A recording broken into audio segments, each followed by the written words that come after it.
माझ्या गावात एक प्रॉब्लेम आहे. सरकारी ऑफिसमध्ये गेलं की काम पटकन होत नाही. फाईल फिरते आणि उत्तर एकच, उद्या या. कधी साहेब नाहीत, कधी टाइम नाही, कधी खूप काम आहे. आणि सगळ्यात मोठी गोष्ट, फोन पण उचलला जात नाही. मग सामान्य माणसानं काय करायचं? दिवसभर काम सोडून ऑफिसच्या फेऱ्या मारायचे का? पण एक गोष्ट लक्षात ठेवा, हे ऑफिस कोणाच्या वैयक्तिक मालकीची नाही, हे माझ्या गावकऱ्याचं आहे. पब्लिक सर्व्हिस म्हणजे लोकांची सेवा. ती जर वेळेवर झाली नाही तर लोकांचा राग वाढतो. आजही माझ्या गावात खूप चांगले अधिकारी आहेत, पण काही लोकांच्या वागण्यामुळे संपूर्ण सिस्टमवर प्रश्न उभा राहतो. म्हणून एक सरळ सांगतो, फोन उचला, लोकांना माहिती द्या, काम वेळेवर करा. कारण लोक शांत आहेत पण कायम शांत राहणार नाहीत.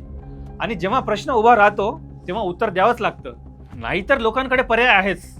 RTI दाखल करता येते, वरच्या अधिकाऱ्याकडे तक्रार करता येते, ऑनलाईन गव्हर्नन्स पोर्टलवर कंप्लेंट करता येते. कारण हा अधिकार आहे आणि अधिकार वापरायला आम्हाला येतो. ही फक्त विनंती नाही, ही माझ्या गावाकडून एक इशारा आहे.